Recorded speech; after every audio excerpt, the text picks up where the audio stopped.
Yo, yo, yo, yo, yo, yo, yo, yo. This is Gilbert, and if you're listening to the sound of my voice, you are listening to the EBS podcast, Educated Black Siblings, and this is episode number 5. Cinco, cinco, cinco, cinco. That's right. It's a celebration. We have made it to episode number 5. I am Gilbert, as I said. This is the EBS podcast. To my left is my sister. Introduce yourself. Yo, yo, yo. What up, podcast people? My name is Lindsay, and I am half of the EBS podcast, Educated Black Siblings. If this is your first time, or if you're coming back again after last week, welcome to everybody. So what we do here every week is we come in and we just have conversations. We discuss things, everything from politics to sports to pop cultures, movies, video games, music. You got the topics, we got the feeling for you, baby. And then every week towards the end, we give y'all our top 5 favorites something that week. Every week it's different. It just depends on what's on our minds. That's right. So again, thank you to everyone that's listening. Thank you to everyone that has been listening. Before we jump into the podcast today, we've got a little bit of housekeeping to take care of, but Lindsay, last podcast you said you're a gamer. You like games, right? I do. I play all the games, my man. Have you ever heard of GameFly? Yes. All right, so GameFly is basically like Netflix, right? Except for games. Without the streaming component, but for games, right? So GameFly will send you a game. You get to keep it for as long as you want. Yeah, you do. You pay a monthly fee. You send it back. They give you another game when you're ready for it, right? Mm-hmm. I know what you're asking yourself. Why am I talking to you about GameFly? I would love to know. Right, here's why I'm talking to you about GameFly. Tell me. GameFly offers free trials. Okay. Are you aware of this? I am now. So you sign up at GameFly. Okay. For 30 days. Okay, a month. They'll give you 30 days. 30. A month. Yes, 30 days is a month, right? 30 days is a month, right? They're going to give you free games. Okay. For the whole month. Why am I telling you about that, right? Mm-hmm. This is not a joke. Not a joke. This is a very, very... Hold up. It's a very important moment, Hold right? up. EBS has a sponsor. Sponsorship, baby. Sponsorship. This episode is brought to you by GameFly. Yes. Listen, listeners. If you go to www.gameflyoffer.com/EBS podcast. Once again, that's gameflyoffer.com/EBS podcast. There's nothing for you to lose, right? There's no commitment. Although it'd be nice if you committed, right? But there's no commitment. You sign up. You get free games for a month. Free game. You send them back, get whatever game you want for an entire month. If you're not satisfied with the service, cancel it at the end of it. I've done GameFly. It's actually pretty dope. I'm thinking about signing up for it again. But again, you guys can really help us out at the podcast if you go to gameflyoffer.com/EBS podcast. Yo, we official in this We thing. official. It's a we real got sponsors real and whatnot. sponsor. Hey, EBS, let's go. Also, social media, y'all follow us. You can catch us on Instagram and Twitter at the EBS podcast. And we're also now official on Google Play and iTunes. What? We told y'all we was gonna be live in this bit, and we live, baby. Yeah, That's baby. right. We live, baby. We are on both iTunes and Google Play. All you have to do is search for the Educated Black Siblings or Educated Black Siblings, and we will come up. I know that you guys, again, just thank you so much for the people that have been listening. I've got great feedback from the podcast. Yes. Everybody that's listening thus far has only been listening on YouTube. If that's the way that you like to listen, keep listening on YouTube. Subscribe on YouTube. But for those of you that use like a podcast app, you can use our RSS feed, which is feeds.feedburner.com/Educated Black Siblings, or you can just go to iTunes or Google Play. But that's enough of the housekeeping, man. Like I said, people have been talking back to us about the podcast. Last week we did our favorite movie series. Yes. We got some feedback. Okay. ATM reached out and he was wondering, or not wondering, but he said we left off House Party. I didn't leave off House Party. House Party doesn't need to be on my list. All right. House Party should have maybe gotten at least an honorable mention. You know what I'm saying? Well, we just mentioned it. So we did mention it. He also brought up Back to the Future, which was a good series. Not one of my favorites, but it's a good series. Yeah. I'm okay with Back to the Future. All right. And so this is what I really want. So we always say that we want you guys to engage in the conversation, right? Yes. So ATM is faithful listener. He reached out. He had a top 5 idea. He said, why don't we talk about the most overrated movie series? Ooh. Which Rocky is on that list for me. Oh my! Right, Rocky. Okay. I think Rocky is overrated. That's right, aggressive. But I'm an aggressive person. But you know what? We're not going to get into that today. Not but today. At some point in time in the future, you will see the top overrated movie series. I'm okay with that from the EBS podcast. I can do that. So again, my sister told you what we do here. But we're always going to start off with our serious topics. Then we're going to jump into the pop culture type stuff, and then we'll get into our top 5. Our top 5 today is our top 5 favorite Beyonce songs. Listen, right? I have never struggled more with the list in my life than this list. So it's going to be at the end of the podcast. There's no segue for the first topic, so I'm just going to go ahead and get into it. Philando Castile. Right? I'm not going to spend a lot of time here because this is something that I get emotional about. Absolutely. And I don't want to get extra emotional on the podcast today. But this happened, right? So we're the educated black siblings. We're going to talk about issues that deal with everybody, but this is an issue that affects me specifically as a black male. So I want to talk about it. So have you been keeping up with the proceedings? I have been following all that.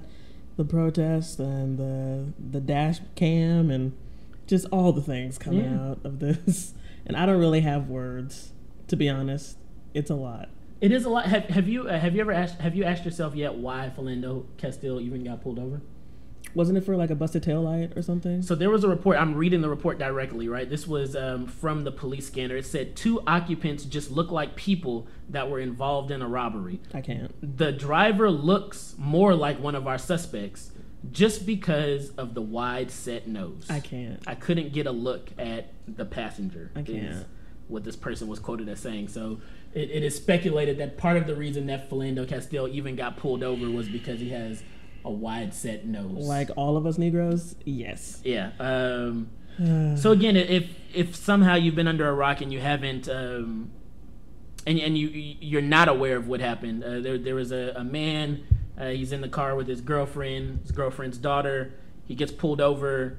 This interaction literally took about 40 seconds. Right. The police officer comes up, says, "Give me your license and registration." Philando Castile, like most of us would do, reaches in his pocket to get his license and registration. Then he has a very daunting realization. I need to tell this police officer that I have a legal weapon in the car.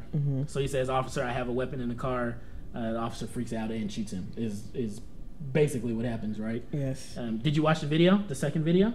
The dash cam, yes, I did. Also, just to add to that, the girlfriend had the wherewithal to stay calm, pull out her phone, and like most people, she started to Facebook live stream the interaction, the encounter after Philando had just been shot, which blows my mind. That's actually what pisses me off most about the situation, is that when you look at the dash cam, Officer Yanez was clearly freaked out, and he was clearly afraid, right?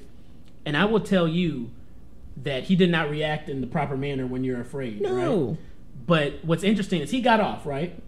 But black people aren't afforded this luxury. What pisses me off about that video is when you listen to his girlfriend, Castile's girlfriend, she's got a dead body next to her, and her daughter is next to her in the car. She says, "Yes, sir.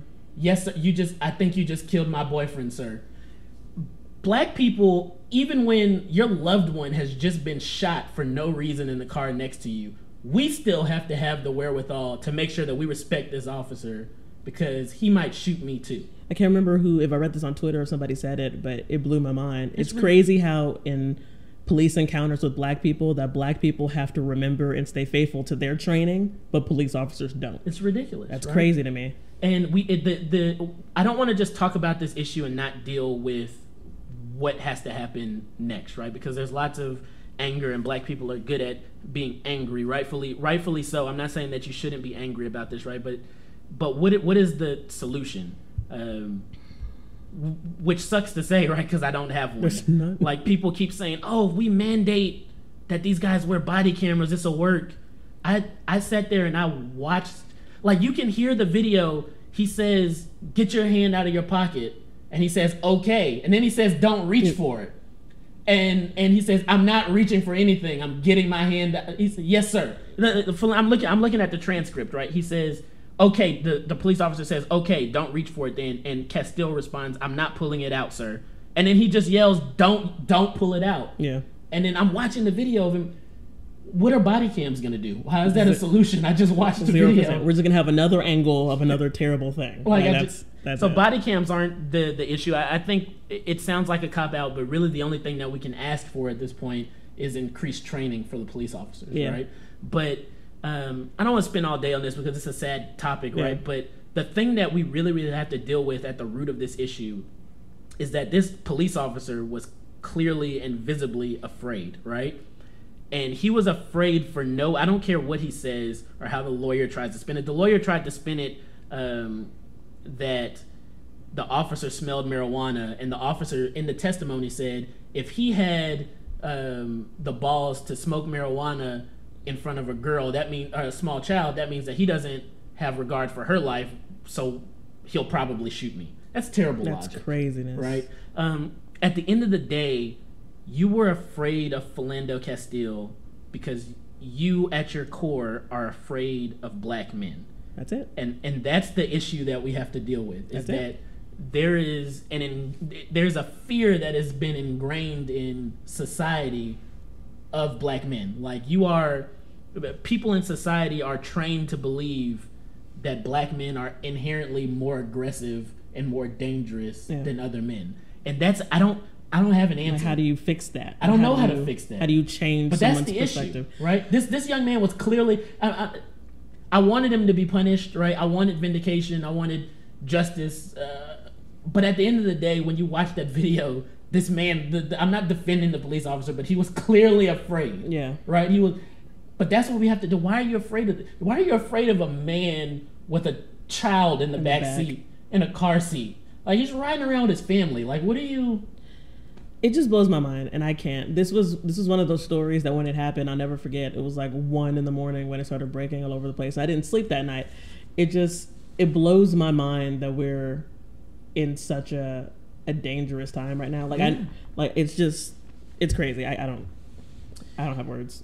Yeah, and again, I don't want to stay here too long, but something, if you want to be angry, here's something to be angry at, right? Okay.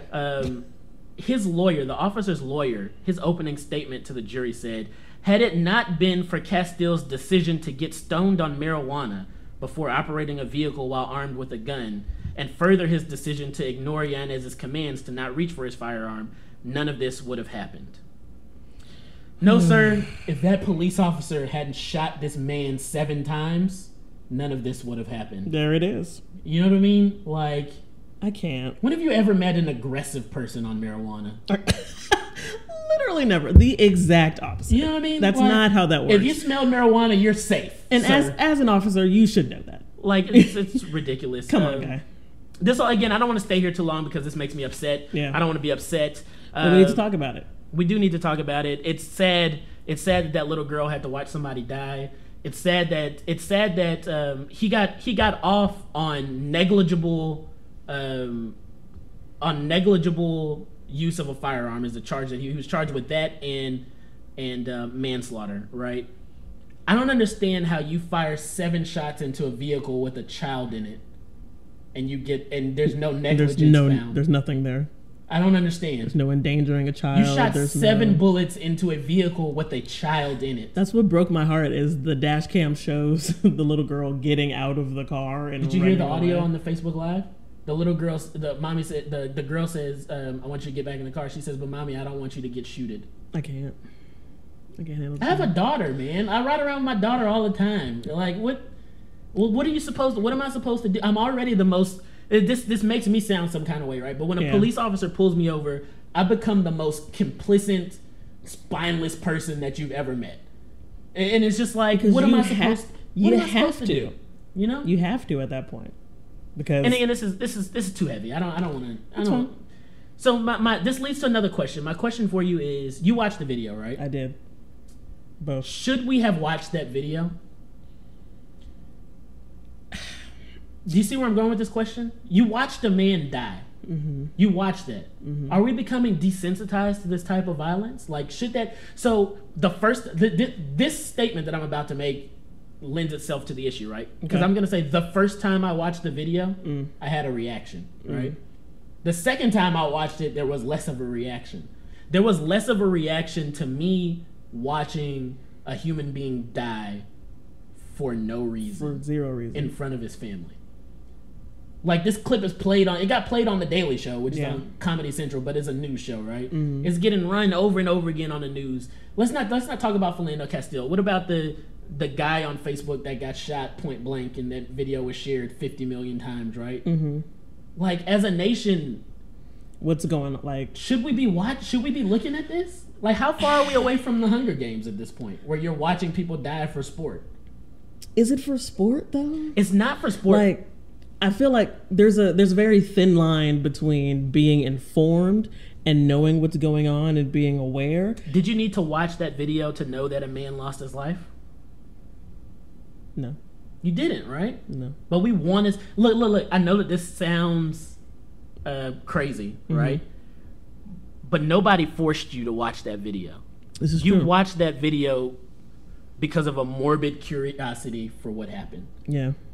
Even if you hype out, well, I don't believe that. When I watched the video because I wanted the police officer to not be in the wrong. Yeah, I wanted to see something else. This sounds crazy, right? Yeah. I said, when I watched this video, please let me be able to see this man point this gun at this police officer. I wanted Philando Castile to be wrong so bad. Yeah. That's why I watched the video, right? That's what I'm telling myself. Well. But is that why I watched the video? I don't... It's hard. It's a hard thing to grasp. It's something that we have to deal with as a country, though. It's something that we as educated black people have to deal with, right? But the thing is, and this may not be where you want to take it there, but it's like, are we getting desensitized to the killing of young black people? Like, let's go there. Yeah. It's like when we talk about Philando, it's like, oh, another drop in the bucket, and like what? Yeah. Like, why are we at that place in our society? Well, is that a thing where it's the last time this happened? Yeah. Are you kidding me? So I don't know. These are desensitization across the questions board with no answers. No answers. So we won't dwell here for long because there are no answers. No answers. So we won't sit there. But I do have a question before we move on. What up? Are you familiar with a group called the NRA? Yeah. I am. If this was a white man, okay, right? I wholeheartedly believe the NRA would be marching. Oh yeah, because this man did everything right? And this is a blatant attack on not just black people. This is an attack on your Second Amendment rights to carry your firearm. Because this man was shot because he said, "I have a firearm in the car." That is why he was shot. And the guidelines that were set. The NRA should be. This is a huge, especially in Texas, an open carry state, right? Like, not as black people, because I know white people listen to this podcast as well. We love white people, right? As a white male, as a white gun owner, as a white woman, you should be concerned about the fact that you can be riding with a gun in your car and say, "Officer, I have a gun," and then the officer say, "Don't reach for it," and you say, "Yes, sir, I'm not gonna reach for it," and then that officer can shoot you and get off. On tape. That should scare you as a gun owner, especially in Texas, right? That should be frightening to you. Oh yeah. This is not just a blacklisted. The podcast is called Educated Black Siblings, so it's important that we look at it from that tent. But an American citizen was shot to death simply because he said, "I have a firearm in the car." Crazy. It is crazy, but we've been here for a while. Let's move on. All sorts of stuff is happening. California banned travel to Texas for its, and what that means is that they're not going to reimburse their state representatives, their state employees for traveling to Texas. Did you hear about this? I thought they legit weren't letting them in. No, they're just not gonna. You can't literally ban people. I thought they were gonna be like, "Yo, governor, you can't come through, man." No, that's not a thing. Oh, okay. But they're saying we're not gonna reimburse that expense. Which, if you work for the state and they say, "Hey, we're not gonna pay for your flight to Texas," then you may not go to Texas, right? The reason they did this is because Texas passed a new law saying that based on religious beliefs, adoption agencies can say we're not going to adopt to you, right? So basically, they can say you guys are homosexual, or they could honestly say you guys are Muslim or whatever. But this is geared towards homosexuals, right? So this is why California is a very liberal state. This is why they're doing that. They're like, nah, y'all can't come through. At the end of the day, it's kind of petty. It's kind of petty? It's kind of petty. Because it's not doing anything, right? But it's making a statement. I respect the statement, right? I don't, I'm not going to get too much into my political beliefs, but I don't think you should legislate based on religion. No. I am a very religious person, for the record, but I don't think that I don't think I should have the right to force my religion upon other people. Yeah. But that is what California did. It's crazy. California is crazy. Weed is legal in California. It surely is. And they be high. Donald Trump. They be high. Did you see what Donald Trump said to the news anchors? When, Gilbert? What time? He's always talking. Therein lies the issue. Like, I just can't. I'm sorry. I promised myself that I wasn't going to do the most on Donald this week. Yeah. But screw it, man. He said, I heard the poorly rated, and I forget the name of the show, and it's blacked out on my notes, but it says, the poorly rated blank show speaks badly of me. I don't watch anymore. Then how come low IQ, crazy Mika, along with Psycho Joe, came to a Mar-a-Lago 3 nights in a row around New Year's Eve and insisted on joining me? She was bleeding badly from the face. I said no. Low IQ, crazy Mika, along with Psycho Joe. I can't deal with this. The president of the United States is name calling on the internet. This isn't new. This isn't not presidential. No, not at all. But here's the thing. He hasn't been presidential for the last 20 years. Like, the people that voted for Donald knew Donald before he ran for president. They knew the kind of person he was. They knew how he was on the campaign trail. They knew how he was when he got elected. They knew how he was in the first 100 days. Like, him saying names, him calling people things, is not going to change anything. What I will say is, like, I did a little bit further research in here, and now there were some statements made by the newscasters that weren't the best, like calling him a thug and calling him whatever. At the end of the day, you're the president. They are a news outlet. Don't you have presidential things to be doing? You called Obama a lying Kenyan that was not born in the United States of America. There it is. And he never called you not once a red-headed tiny man. Show me. Tiny-handed man. Tiny-handed He never said that to you. He never said you standing But up. he could have, because you have little hands. Sure. And I'm sorry, President Trump. I respect it. I'm not sorry. Get your suits tailored. He should. Donald Trump has the frumpiest suits. We talk about this every week. Of any president my hope I've ever seen. My hope is that Donald listens to this and has a realization that he needs to get a good hairdresser and he needs to get his suits tailored. Donald, I am a middle-class American and I have tailored suits. Like, why don't Steve Harvey? So, didn't you have a meeting with Steve Harvey? Like, can you get Steve Harvey's tailor's name? Donald, isn't he like 70? Donald is pretty old. Yeah. Donald, you're too old. You're too old to have frumpy suits. Frumpy suits. Like, legit. Get your suits together, Get Donald. your suit game right. Step Donald. your game up, Donald. Ridiculous. Duck. What else is going on in the world? Donald Duck. You know how first ladies have to have like a first ladies have to have a special first lady project that they're working on. Do you know what this current first lady's is? I can't even remember her name. Melania, Millennium Falcon, as I like to call her. Is that what you say? Yeah. I hate it. I have no idea. Her initiative is putting an end to cyberbullying. No, it's not. It just is. No, it's that is her initiative. Well, Melania, why don't we go ahead and start right in home? So let's go ahead. She said, "What people need to realize about my husband, tell me, is when they punch him, he's always gonna punch back 10 times harder." What? That is what she said. You can look it up. I don't want to. She's legit. I want her to go back to brushing him off on like planes and sweeping his hands away. You know where I want her to go back to? Stop. The European country that she immigrated from. Like, I think it's hilarious that Donald Trump is married Spill the tea. is married to an immigrant. Like, that is absolutely you saw hilarious. that they redid the travel bans, right? Yeah, I'm just not. We don't have to touch on it. It's fine. Oh man, I said I wasn't gonna talk about President Trump anymore. You say that every week, but here we are. That is the Trump song. Man, let's get into the real stuff. The real stuff that is to the real. Yeah, to the real. The stuff that's important. DJ Khaled dropped the album. Khaled? The Khaled vocals came in. Assad. How'd you feel about the DJ Khaled album? Man, Khaled is indeed a DJ that made 13,000 DJ tracks. He did. And it's like, okay.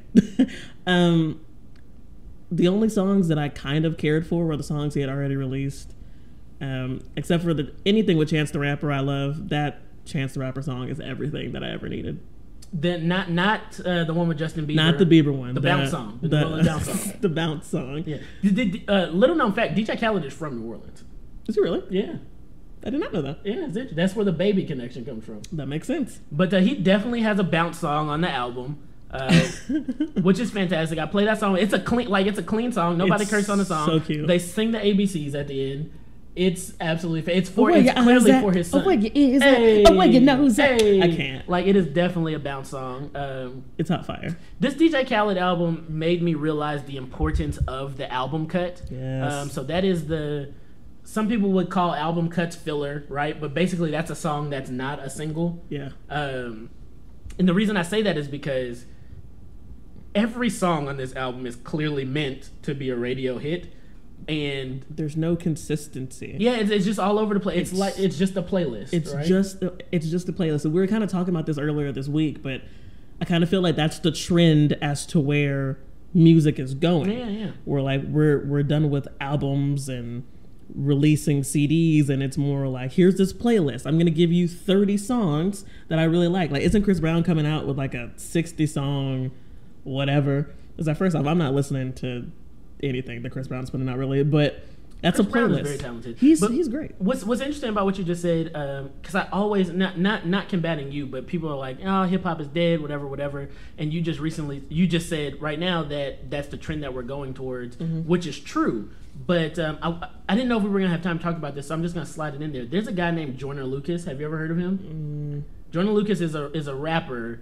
And he put out a really, really good rap album last week. His name is Joyner Lucas. 2 notable tracks are Keep It 100. Keep It 100 is a song that follows the path of a $100 bill throughout all of the people that, like, goes from a drug dealer to a stripper. Like, it's really, really interesting. And he has a song called Winter Blues that's awesome. The reason I bring him up is because this is an album. Like, it's bars, it's consistent theme throughout. Like, it's fantastic. The thing about Joyner Lucas is not going to get the traction that he deserves. If Joyner Lucas had come out 7 years ago, like if he had come into the game with that Kendrick, Wale, J. Cole class, we would be talking about him in a different light. But I think he's going to get skipped over right now. But go listen to Joyner Lucas's album and tell me what you think. It's really good. I think this is just important to say because I heard a similar statement the other day. People saying, man, there's no good music out anymore. Like, I miss when music it had meaning to it. It had soul. It had lyrics. There is so much music out with soul, with lyrics, with substance. But the thing is that the same thing in politics, the same thing in whatever. People don't want to work. Like, you've got to go find it. You have to curate your own music. You have to care. Like, we're at that point where I get on my spot. Like, I don't listen to the radio anymore. Yeah. I get on my Spotify and I'm like, all right, what's good? What's happening? Except for I'm different. If an artist I like or an artist I kind of care about because I'm with an album or a playlist, I'm going to go listen to the whole thing. I'm not just listening for singles. I don't just cherry pick. So I think as consumers of music, you've got to realize you're taking in what you're putting in front of you. If you're tired of eating fast food, go to the grocery store. It's time for you to start working. Stop complaining. Get out there and get that good music. Right. Or you just come to the Tastemakers, like the EBS podcast, right? The Tastemakers. You don't have to look for Joyner Lucas because I'm going to tell you Joyner Lucas is out there. Click that subscribe button on the EBS podcast, which is sponsored by Gamefly. Bro, that was smooth like butter. Yeah, you know what I'm saying? Hey, I'm getting good at the drop. I seen you. You know what I'm saying? Right. But anyway, DJ Khaled album, I gave it a 2.5. Not because it wasn't a good album, but because it wasn't a good album, right? But it had a lot of great songs on it. It's just as a collective body of work, it's like, what am I listening to? But also, what else do you expect from a DJ Khaled album? It is literally a mixtape. That is what it is. So there were a couple of songs on there that I liked. I really liked Wild Thoughts. I liked the Bounce song. I said a couple songs. That's 2. That's it. That is what I like from the DJ Khaled album. Thank you, Khaled, for a couple. Did you rate it? I'll give it a 2. Yeah. The only reason I gave it the 0.5 is because the production is amazing on it. It sounds fantastic. Every beat is fantastic. It sounds fantastic. Like it's great. No, bump it on a road trip. That's about it. Drake. What about Drake? I feel like Drake will always be a big artist because of what he has done. Mm-hmm. I feel like he is losing his relevancy. I don't.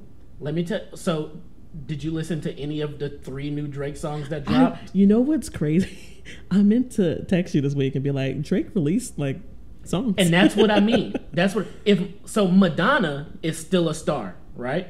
Madonna will always be a star, but Madonna is irrelevant culturally right now. There was a time where if Drake put out a song, the world stopped and we listened to that song. Drake released 3 songs and we do not care. This is true. Like, nobody is saying anything about the songs that Drake just dropped. Nobody cares. That would not have been the case 2 years ago. Drake was releasing throwaway tracks in the summer, and we was all over it, snatching them up. You know what I mean? So it's like but I'm not worried about his career because he's doing other things. Because Drake knew what he wanted to do from the start, and here comes Wheelchair Jimmy, and he's just about to skirt because the fool just hosted the NBA Awards. Did you see? He's actually good at that because that's what he wants to do. He's really good at it. That opening monologue, I cannot handle Drake. It was hilarious, but it was cringe. It was the most awkward thing. And it made it more awkward that the cameraman kept flashing to players and people in the audience that weren't laughing at all. Like, it was the most awkward thing. But I like Drake. I think Drake is funny. I think Drake needs to go ahead and just make that full transition back into acting. Because he's on SNL every week. I like it. I like it when Drake raps. I still think he does Drake, it rarely. He does do it rarely, but I still think that Drake is really good at rapping, and I wish that he would do it more. I'm there for a Drake verse. Drake likes to lie to you, and he'll rap on his throwaway tracks, and then you'll think he's going to rap on his album, and he's like, nah, I was just playing with you. I'm going to sing for 28 songs. Speaking of the NBA Awards that Drake hosted. Yes. Do you care about the NBA Awards? No.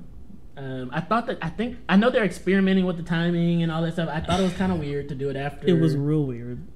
But there's something to presenting the MVP to the MVP on his home court in front of the home fans before the game. Like, they get amped up, and that adds a little flavor to the game. It especially would have been dope because Harden was playing Westbrook, so that would have been dope to see Westbrook get the MVP on his home court and then go out and go at Harden's head. But congrats to Westbrook, man. I thought his speech was dope. I wish he had said something about a cupcake. That would have been fantastic. But I heard that him and KD actually made up. Kendrick Perkins brokered a call between them. Kendrick did? Yeah, Kendrick Perkins brokered a call. Kendrick Perkins is a real one, man. So I'm glad to see that. I don't want to see them fighting. I mean, I like the fighting. I think it's funny. But here's my thing. I don't want to see an NFL awards. I don't want to see an MLB awards. I don't want to see an MMA awards. I don't need it. It's like, give the awards during the season, and then there's the ESPYs. I'm not watching any of them. Like, I don't need it. Give the awards out during the season. We don't, like I feel like once the finals are over, we've transitioned. We're moving on.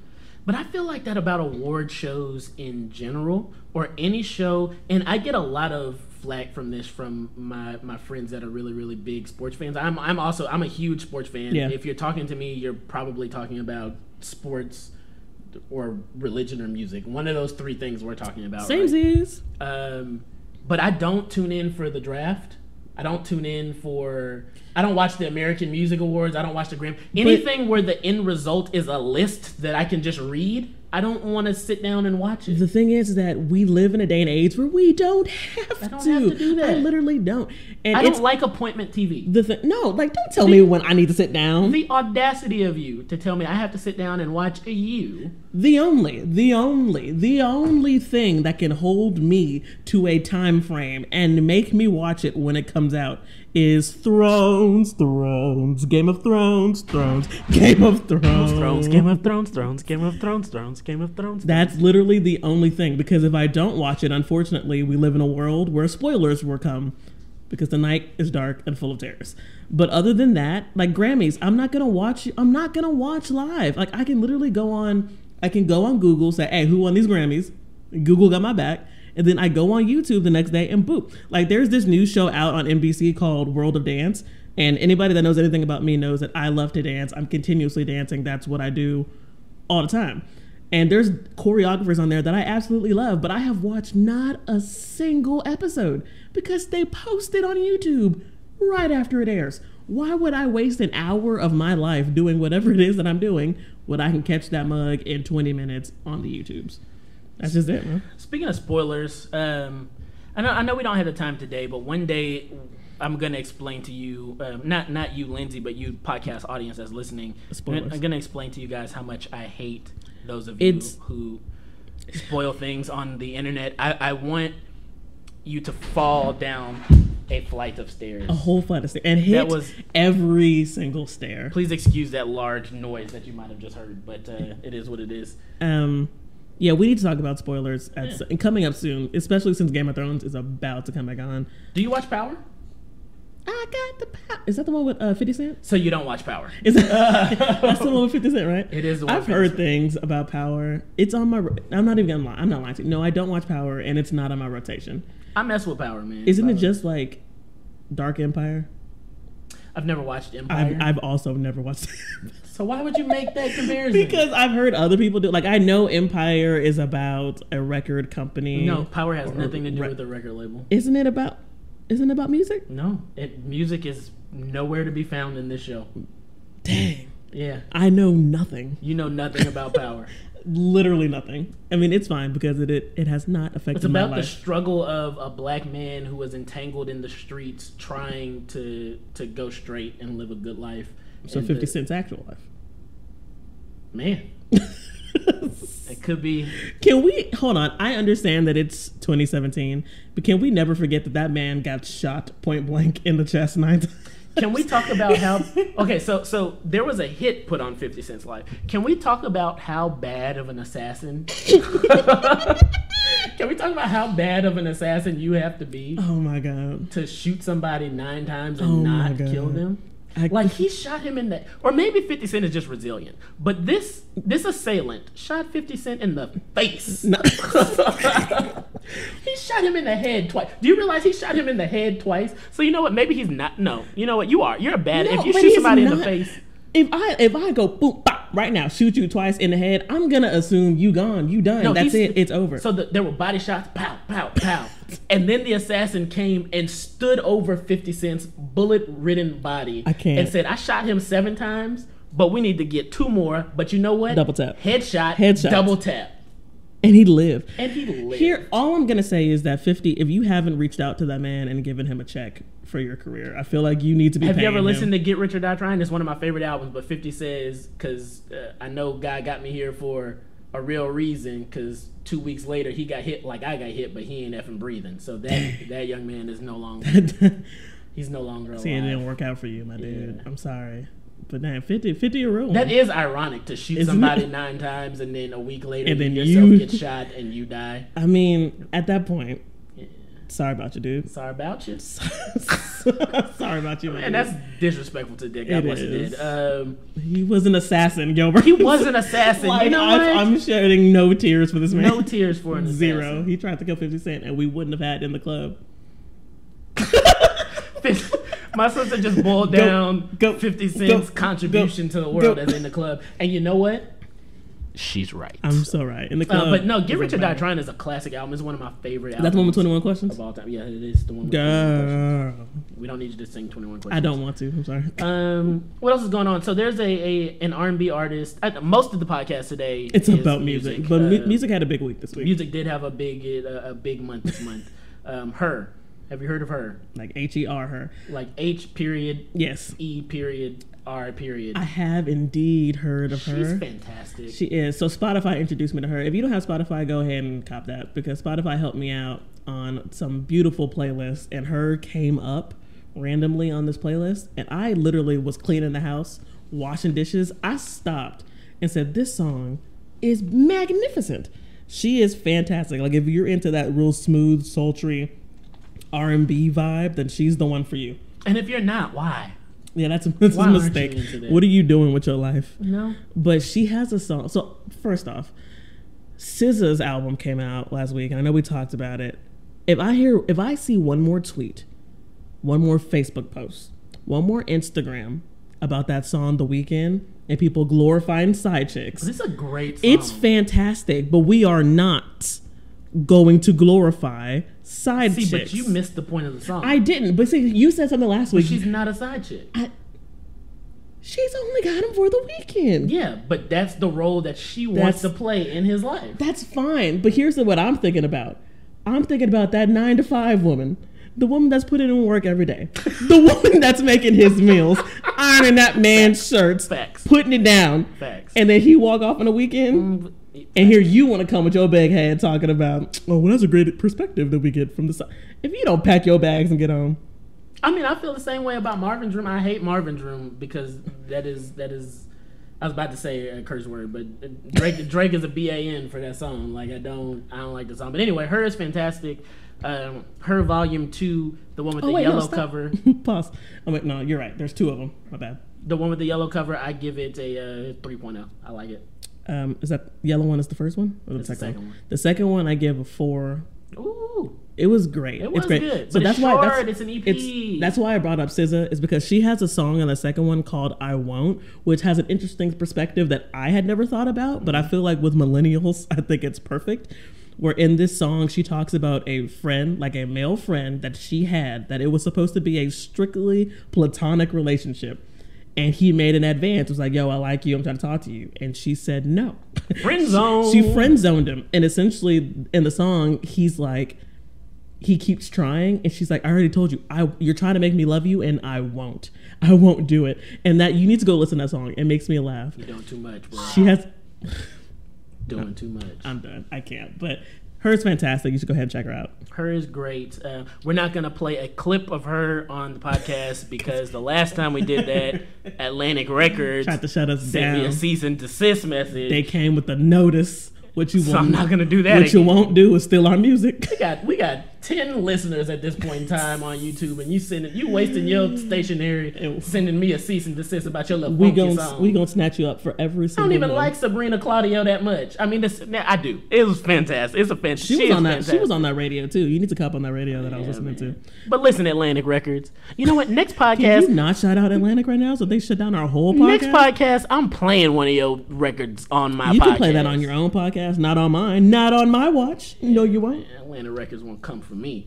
Anyway, the BET Awards were this weekend. Did you watch? No, you didn't. No, I don't watch award shows. It doesn't actually matter because I watched Remy Ma's acceptance speech. She put them bars out. Listen, Nikki, you messed up, and now we're here. We know what I didn't realize, that Nikki had won the Best Female Rap Artist or Hip Hop Artist award for the last 7 years in a row. Who else was there? That's a good question. I mean, but I'm happy. I went back and I listened to the first episode of the podcast, and I was really, really happy about female rap because of a young lady named Cardi B. Cardi B put out a song called Bodak Yellow. Stop what you are doing and go listen to Bodak Yellow right now. And here's the thing: a lot of people. So what you have to realize is that I'm a huge fan of the art and the craft of rap, right? So lyricism, but not necessarily just people. Confuse lyricism with content a lot of times. Oh well, please go ahead. But it's not the same thing, right? Shut me down. But what? No, because lyricism is. I'm not shutting you down. Lyricism is the right word. Yeah. But when I say lyricism, people say, "Oh, well, Cardi B is not lyrical." Cardi B put together rhyme schemes in the Bodak Yellow album that I've never, or CD or song that I've never heard the Migos do, right? And it's like, no. The reason I compare her to the Migos is because that's the lane that she's in. She's the female trap rapper. That's what she's doing, right? And I would argue that she is on par with her contemporaries in that aspect, right? Like she's rapping just as well as Young M.A., right? And I challenge you right now to put up any of those lazy ass bars that Nicki Minaj has been spitting on all of the tracks that she's put out this year against the verse on Bodak Yellow. She has a line on Bodak Yellow when she says, "When I put my hand up on my hip, I bet you dip, she dip." You, like that sounds corny on the surface, but that is a fresh gun bar, son. I can't. Those are bloody shoes. Anyway, but let me not nerd out over. Listen, Cardi I'm just B. gonna let you know that I don't dance no more. I only make money moves. I don't dance no more. I only make money moves. Yeah. Look, I love Cardi, and her Instagram is everything. Even though she's been slacking recently, like she hasn't been posting them funny vids like she used to. But Cardi B is everything. I love Cardi. Are you ready for the top 5? Am I ready for the top 5? Are you ready for the top 5? No. You not ready for top 5? We have a major topic alert. Major topic alert. So this week, the one, the only, H to the Izzo. How did I forget about I'm literally like, I'm trying not to give you shade right now, but you forgot about the biggest topic, the biggest thing that I don't want to judge you, but you can't put Jay in any top 5s no more. Jay-Z is my you favorite can rapper No, he's of all not. time. Jay has just disowned you right now. I was looking. You don't get to rock Jay on your chain no more, man. Man, Hov dropping the album. Hov dropped a whole album today. So before we and talk I've about listened to it 8 times. like so many times, I literally, guys, this is how you know it's real. I went and renewed my subscription to Tidal. Yeah, I got to support black business. So, which he came through with. Yeah. Trying to give y'all some goodness for $9.99. I got it. So here's what we're gonna do. If Tidal turns out to be like dope, I may consider, because I pay for Spotify. Yes. Right. I may consider. Do you? I may consider switching over to Tidal. This is the same price. If Tidal is a better service, is black owned, I may go to it. Well, I also pay for Spotify, and I mean, I'll think about it. All right, so the album. How'd you feel about it? Let's talk about the album in 2 parts. So the first part, just taking it as a whole, just the album, lyrically, sonically, what Jay-Z did. And then I want to talk about the ramifications of the words that he said on the album. You understand what I mean? Yeah. Okay, so let's just talk about the full album right now. I thought it was fantastic. It's great. And what I love is I love maturity in artists. Like, I love when you realize that you are no longer in the dope boy lane and your sound matures, your content matures, and that makes for good music. And I think that's a testament to Jay-Z's career, the fact that you can be relevant enough to mature and to have people care about you. And I think that on this album, he perfected and brought to another level the sound that he was trying to come out with on what was the other album? Magna Carta. Because Magna Carta, like, he was trying to sound sophisticated and grown. But there was less fly talk on this one. It was less. It was like, let me be real with you. Death to that Jay-Z. Let me get real. Like, Jay-Z was coming through talking about black business. That fool said, I'm only drinking Ciroc, and Puffy out here supporting it. Jay came with one of my favorite lines of all time. This fool said, do you know what's better than throwing money at a strip club? Credits. I paused and laughed hard. Jay was giving you the game. He's for giving you good fiscal bro. advice. Like, it was fantastic. I enjoyed it. 444 clearly we'll talk about in a second. Family Feud was hot. Family Feud was a fantastic. It was great. The Triple Entendre, don't ask me how. That was a fantastic like play on his issue with Beyonce, but also the state of the rap game and the older rappers saying that new rap is not is not rap, et cetera, But getting to what you said you just want to talk about it sonically. I love the fact that Jay-Z went back to KRS-One in the premiere days, right, where he did one producer for the whole album. It was No ID, right? And he picked No ID, right? That's for those of you that don't know hip hop history, right? No ID is basically Kanye, right? Like No ID was behind some of Kanye's biggest stuff, right? And you can hear that, like you hear the soul samples on the album, like that's where that style came from. That was fantastic. Like the cohesiveness sonically on the album was amazing. That was great. Damian Marley. I'm a huge reggae fan. That was amazing. The bars were fantastic. Like it wasn't like a lot of times Jay-Z will come with songs that have triple and quadruple meanings with the verses. He didn't do that well, you know what? He did. I need to live with this album for a little bit. He didn't do that as much, but it might have been buried. So I need to listen. It just came out today, so I need to listen to it a little bit more. But bars wise, it was still great. His rhyme schemes were great. I loved the album sonically. It was good. It was beautiful. It was good. I mean, it's not the best Jay-Z album, but it was a Jay-Z album. Jay-Z doesn't make bad albums. Yeah. Period, right? So, I mean, it is what it is. It was fantastic. All right. So now let's just go ahead. So I love the fact that this album validates that either Beyonce and Jay-Z are putting on the biggest show in the world, or Lemonade was really about you can go ahead. infidelity. You can go ahead and shut your mouth right now. So I was so angry last night because I saw all the tweets about people who were like, "Oh my gosh, it's real. Oh my gosh, Jay, how could you? Oh my gosh, this and that." So you mean to tell me that y'all didn't believe Beyonce when she came out with that mug? She's been giving us signs for years. She has. I love that. Like, Jay was really honest, and he even brought out the fact that he confirmed what everybody believed, that Solange whooped that hell. But he confirmed that she was going at him because of his infidelity. That was crazy. My thing is, I just want to know, and it's none of our business, but I just want to know the time frame, because she was, and we're going to talk about this a little bit later, but self-titled Beyonce, there's a lot of Jay-Z love on that album. So I'm like, so this has all been going on. Did they reconcile? Listen to what he said, though, he said that he alluded that he had been cheating from the beginning. Yeah, like of the little relationship. things. Yeah, right. And so she confronted him. Even when you look at older Beyonce songs, like, you can tell that, like, in hindsight, it's like, oh, maybe that was about her, right? So I actually think that, well, no, I'm not even going to say that it was all resolved. You asked about the timeline. He told you the timeline. He said when Blue came, that's when he was realized, like, oh man, I got to chill. All I know is that I saw On the Run with them both, that tour, and I know a lot of it was for show. Like, I get it, but Beyonce sang Resentment, and she changed the lyrics to match the time frame of the period that they had been together. And she chokes up and started crying during that. That broke my heart. So it just makes all the, like, I get that some of it is for show, but it just, I don't know. The part where he talked about the miscarriages were because he was stressing her out because of the stress that was messed up. It's crazy. The part where he actually says, "Nah, Becky, I can't go with you." He said, "Becky, nah, we good." That was crazy. The content on it was extremely personal, talking about the Beyonce stuff. It was, as my sister already pointed out, it was uplifting for like, he found a way to still talk fly. But, like, the line that my sister just talked about, where he said, "How dare you drink Belvedere when Puffy has Ciroc?" Puffy has Ciroc. Like, support black, like we're out here talking about we want the new Black Wall Street, etc., but we won't give Tidal run. Yeah. Like, and I think, I'm not saying that you have to buy Tidal, but I'm just saying I think that it was an interesting point that he made. You know what I'm saying? Like, support. You drinking Grey Goose, but there's a black man that owns a vodka company. Like, why are we not supporting Ciroc?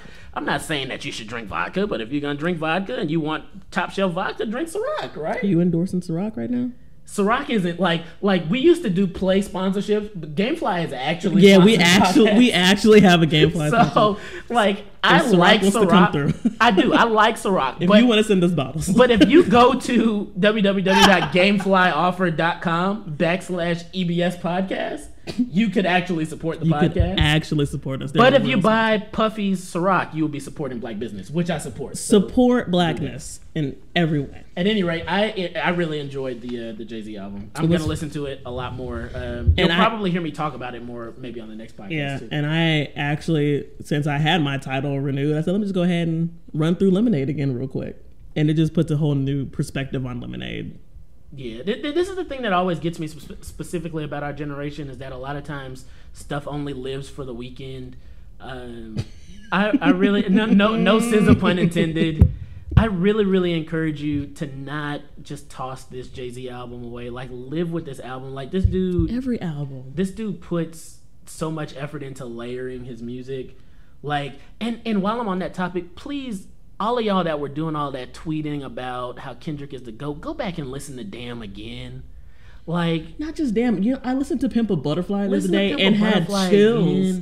Listen to Damn. Like, Kendrick Lamar made an album that has a different meaning if you listen to it backwards.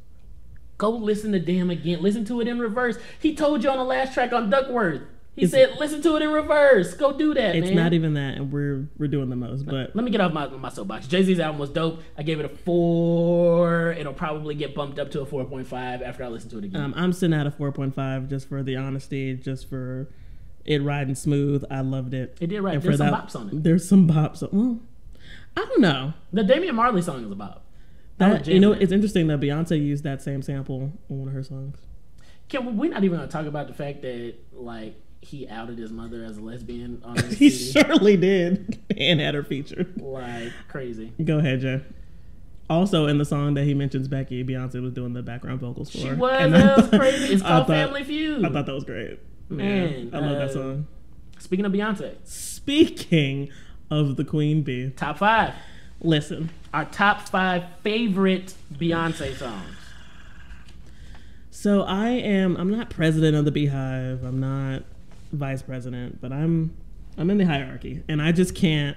You in it. This, and I accept it. I denied it for so long. But do you know, I realized the exact moment where I became an official Beehive member. Because I've loved Beyonce since the Destiny Child days. But I will never forget, in 2013, in December, during finals, I was in my room studying, and my roommate / best friend screamed at the top of her lungs. And I thought she was dead. I said, "Fool, what is wrong with you?" She said, "Beyonce dropped an album." I said, "What do you mean she dropped an album?" Beyonce dropped her self-titled album with no promo, no signs, no warning. And not only did she drop that album, she dropped videos for every single one. And when she did that and I realized how great she was, I said, you know what? Go ahead and sign me up for the Hive. I'll be there. With that being said, this list was probably the hardest thing I've had to do all week. I'm a Beyonce fan, man. I don't consider myself in the Beehive, but don't let him lie to you. He's in the Hive. I really, really like Beyonce.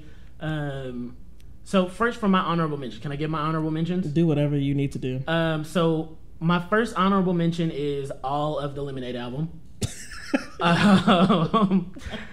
My favorite song on the Lemonade album is "Daddy Lessons." That's interesting because that's my least favorite song. Of the album. Well, first of all, I like the vocal range that it shows that Beyonce has because people don't give her enough credit for that technically. But I have a daughter, so I like any song that's talking about the relationship between a father and a daughter. And regardless of what you know about Matthew Knowles' relationship with Beyonce, that song talks about a dad that is doing what he can to prepare his daughter for the world. And I just think that that's dope. Another honorable mention I have is "Cater to You," which is it's a Destiny's Child song, but I like that song. Boo? It's a dope song. I be hungry. Let me feed you. My wife be feeding me though, so it's all good. Oh my god! And then "Flawless" is also an honorable mention because she woke up like this. I'm not a woman, obviously, right? Tell me more. I don't understand how you can be a woman and listen to that song and not feel flawless. You don't. Like that song it's you don't. That's what I love Adele when she gave her speech. Like if you listen to it, empowered. That's why I don't really understand that. Like I understand that everybody is not for everybody, but I don't understand people who just don't like Beyonce. I understand if the music is not for you, but like people that hate on Beyonce, I don't get it. I get it because BuzzFeed posts articles about Beyonce all the time. I think they're not understanding what she's trying to do. Like, just listen to her. Like, I don't get how you listen to Lemonade or a song like Flawless or any of these things and don't feel like, man, I see you, B. Yeah. I see what you're trying to get at. I guess I'll give my honorable mention. Are you done? You got more? My last honorable mention is all of 4. So you got 2 full albums on your... I never liked you. I never liked you. You got honorable mentions, my G? I guess, because I did my list properly. So one of mine is "Single Ladies." Mm-hmm. The thing is, I don't like that song, but that song was everywhere. That song has done everything. I have to go to a wedding in 2 weeks. Guaranteed. Every single wedding that I've been to in the last 5 years, they have played "Single Ladies" for the bouquet toss. "Single Ladies." Also, "Crazy in Love," because... no, like that set her off. I mean, I guess it's a spoiler because that's not on my list, but "Crazy in Love" is everything.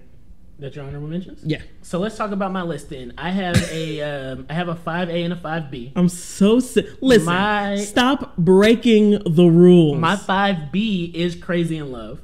And let me tell you why. Because Jay-Z? Because Jay-Z, that song was her lead off single on her debut. It's the chinchilla. That's her lead off song on her debut album, right? Mm-hmm. And Jay-Z said at the beginning of it, "Chip, it's history in the making."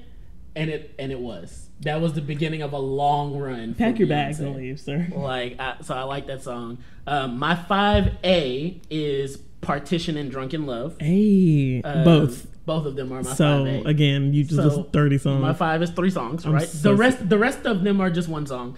But Partition and Drunken Love, just because for the self-titled album in general, I like the idea of women owning their sexuality. So I just like the fact that, you know, when you pair it with the documentary that she put out with the self-titled album, you know that she was working through the whole fact that she just had the child, and she was trying to figure out how she could still be Beyonce and still be sexy and all that stuff. So yeah. I think that those 2 songs were dope. And also Jay-Z rhymed Duce with Duce on Drunken Love. So eat the cake. Yeah. What I will say about Drunken Love, when Drunken Love came out, I was in a relationship, and you never know a great feeling until you're drunk in love. When Drunken Love comes on, I was actually literally like, I was drunk and that song came on and I was out, and it was fantastic. It was a great time. I didn't know about this relationship. I like talking you about did. It.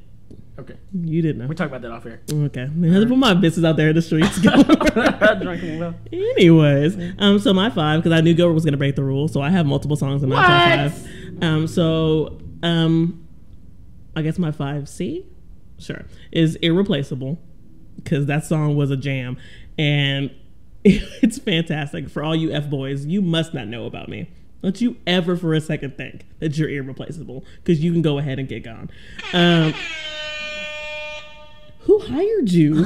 I told y'all episode 5 was going to be lit. It was lit. But Irreplaceable was hot fire. And also when ringtones were still a thing, that was my ringtone on my phone for the longest time. My 5B is Love on Top. Love on Top is fantastic. Everybody breaks their throats trying to sing that key change in the middle of that song. You know you can't do it. It's fantastic. Also, Love on Top was a song she used to announce she was pregnant with Blue Ivy on the MTV Awards, and it was the greatest performance. Go back and watch that performance. She was wearing like a blazer and slacks and killed the game pregnant with that baby. And that's when I knew I love Beyonce. And then my 5A is all of self-titled Beyonce, because I listen, I couldn't pick one. I just couldn't do it. That album is a good body of work. It's my favorite Beyonce album, and I know I'm going to get Lemonade hate, but self-titled is everything. Rocket, good Lord. Like, I just love the way that Beyonce did what she needed to do and came through with the vocals and the sexuality, and it was fantastic. So that's one thing that Beyonce doesn't get enough credit for, is something that you mentioned earlier. All of Beyonce's albums are cohesive bodies of work. Yeah. Like, and you can say she doesn't write, that's fine. She's in those writing rooms. It still takes talent to bring together all of that talent to do that, right? So to be able to cohesively executive produce that sort of body of work is fantastic. Yeah, but that's there it is. All right, what's your top 5? What's your 4? My 4 is Speechless, which is a song on Dangerously in Love album, slept on Beyonce album. I just like that song. I don't have any. Is that it? I don't have any. I just really like that song. You have nothing else? I have nothing. This was during the period where Beyonce still didn't sing very well. She was like working on it. But she went for it on that song, man. I just really like that song. I was talking to somebody the other day. I am speechless about that song. I'll make you go ahead and pack your bags and leave, sir. You're done here. Yeah. You're done. All right, so my number 4, God, it was so hard, is Hold Up from Lemonade. That song is It's only because of Titus Ramadan's version. No, which is fantastic. But no, Hold Up. When you watch Lemonade in its entirety, the changing to that video where she's walking around and the juxtaposition between her looking so happy in this bright dress and she's like smashing all the windows and breaking the fire hydrants. I'm like, yes, B, let him know. Hold up. Ain't nobody gonna love you the way that I love you. Ain't nobody gonna care about you the way that I do. You can go ahead. I'ma F me up a B. So tell Becky to come through, because she can catch this bat. Is what she can do.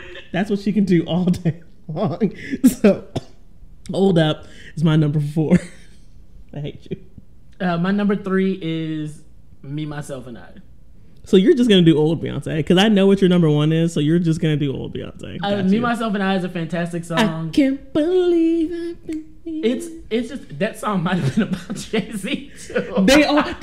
Somebody was like, they were pinpointing all the songs. They're like, all the songs were about Jay. In hindsight, that song makes so much more sense now. Listen, everybody, go back and listen to all of Beyonce. It makes so much all more the songs. sense now. It's like, oh crap. Yeah. That video used to trip me out when video still mattered and they had like 3 different Beyoncés doing the most.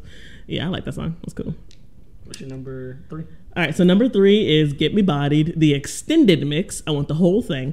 "Get Me Bodied." There's not a time when that song comes on and I don't get hype. My mom and I have been practicing since the song came out, and on my wedding day, we were gonna shut down the dance floor with that song. "Get Me Bodied" is everything. It's a bop. It makes you want to dance. There's dance instructions in there. It's 8 minutes of greatness. Facts. I love it. Get me bodied. That's all I got for you. My number 2 is "Party." Party? You a bad girl and your friends bad too. Hey, you got the swag, saucy dripping swag. Hey, I like that song. First of all, I may be young, but I'm sorry. I was singing that all day before we started the podcast. All I gotta say is 3 Stacks, man. I know it's a Beyonce list, but 3 Stacks is on that song.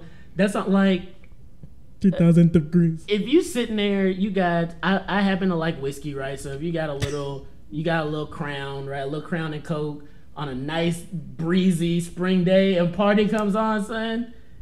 That song is lit, man. I low key wish I had a convertible, cause I would slow ride with that song. That's a chill song. I like that song. Is that it? Is that you got? All right. So my number 2 is "Formation." Formation did a lot for me. Like Lemonade in general did a lot for me. I'm talking me, Lindsay, specifically as a Black woman, just making me be proud of who I am and not shying away, especially last year when I needed it with the climate that our country is in. But when she came through, it was like, y'all got that Alabama, Louisiana. You mix that Negro with that Creole, make a Texas Bama. Hey. Like baby hair and afros. Facts. My Negro knows. Like she lets you know, and she shut it down. So she released a song, and then, which I love, went on the Super Bowl and shut it down. Had all of her dancers dressed out, Black Panthers, fist in the air, and shut it down. Formation is a staple. It's great. And she said the lyrics, "When he F me good, I take him to Red Lobster to get them cheddar biscuits." It was fantastic. Beyonce does that. She does. She toes the line of ladydom and thottery. And then, did you just say thottery? Yeah. She toes it better than anybody else. I don't think she toes it. Did you say this earlier on the podcast? I don't know. She turns it on and off. Ride that thing like a surfboard. Surfboard. That's what she said. All right, my number 1. That's what she said. Favorite Beyonce song. We know, Gilbert. Why are you hating, bruh? You know, my favorite thing. So my number 1 favorite Beyonce song is "Dangerously in Love." It's one of my favorite songs of all time. It was my wedding song. That was the first song me and my wife danced to. It was gross. My favorite part about that song. You just love that album. I do like that album. Oh, "Dangerously in Love" is on that album. Your whole top 5 Most of my top was 5 that on album. What I love about that song is that is a Destiny's Child song. And she took it and said, "So thank you for the time. I'm gonna go ahead and remaster this." Like, it's a Destiny's Child song. And I'm mad that nobody talks about that because Beyonce did some shady things with Destiny's Child. It doesn't. It sounds better. It sounds better. It just sounds better. That's fantastic. Like, you should have always been background singers, guys. I mean, like I went to go see Destiny's Child when they were still Destiny's Child. Did you really? In concert. We've never talked about this. I was in high school. There was a concert with Missy Elliott, Tamia, and Destiny's Child, and they performed that song, and it was just like, yo, this would be better if it was just Beyonce. And here we are. You know? So it was way after the fact that I realized how shady that was, that she literally said, "I'm just gonna go ahead and take this. I'm just gonna take that song. It's my song. And put it on my album." And nobody. It was. She added drums to it. That did make it different. I'm sorry. But that's one of my favorite songs of all time. Yeah, we but know. It's a good song, man. Be unique. What you got? What's your number one? My number one is this lovely song called 1+1. That is my number one favorite Beyonce song. I don't know what it is. I don't know if I just feel the love coming through the speaker. It's just great. I love how stripped down it is, where it's just her voice and that guitar. And then all the components of that song are fantastic. And I also love that it's not the first track on that album. It may be. That was on 4. And 4 is a lot of Beyonce hollering and screaming and I can't, like, just doing the most. But I love how chill and just relaxed 1+1 is. That's all I've got. Like, it's fantastic. It pulls at my heartstrings every time. I love it. So we clearly like Beyonce. Podcast listeners, let us know what your 5 favorite Beyonce songs are. This is not. I'm not being facetious. I have a real question. If you don't like Beyonce, tell us why. I would really like to know why. This is not a combative question. I honestly would like to know why you don't like Beyonce. So you can at us at the EBS Podcast on Instagram, at the EBS Podcast on Twitter, or send us an email at educatedblacksibling@gmail.com. EBS. Hey. It's a show that we're on. We don't have a theme song. I feel like that's just got to be it. It's been 5 episodes, 5 fortnights. How many nights is that? I don't know. So we will be back in a fortnight. We release bi-weekly, so we'll be back in a fortnight. Guys, please subscribe to the podcast. We are official. We are live now. We are on Google Play. We are on iTunes. We are still on YouTube, so subscribe. We got sponsors and stuff. We have sponsors. Speaking of, go to gameflyoffer.com/EBS podcast. I feel like they're not paying me enough to say that as many times as I said it. Nah, but we're going to get it in podcast. there because we cool, because we got sponsors. But look, it's free games. Free. Like, you get free games for 30 days. Listen, they if send you need it to cancel to it, you. You can cancel it. If y'all are lazy like me, you understand. I don't want to get up and go. It comes directly to your door. Comes to if there was a door. game that you were thinking about buying, right? You don't have to buy it. Go to gameflyoffer.com/EBS podcast. Sign up for the free trial. Try out the game for 30 days. Try it out. If you like it, you can buy it from Gamefly at a discounted price, which is another cool thing about Gamefly. But I don't want to spend all day talking about Gamefly. Subscribe to the podcast, guys. And we want you to reach out to us. So again, let us know why you don't like Beyonce. There will be no one. We or all give love us her. Give us your top 5. I can think of 3 people right now that then listen those to the are podcast those are 3 people you need to cut out of your life right there. I am subtweeting they specific people right now. Don't belong. But I love them. What's love got to do with it? Ha. This has been episode number 5. Hey, it's been very fun. Thank you guys for the support. Keep supporting us. Share the podcast if you like it. Subscribe. We will see you in a fortnight. Hey, turn up.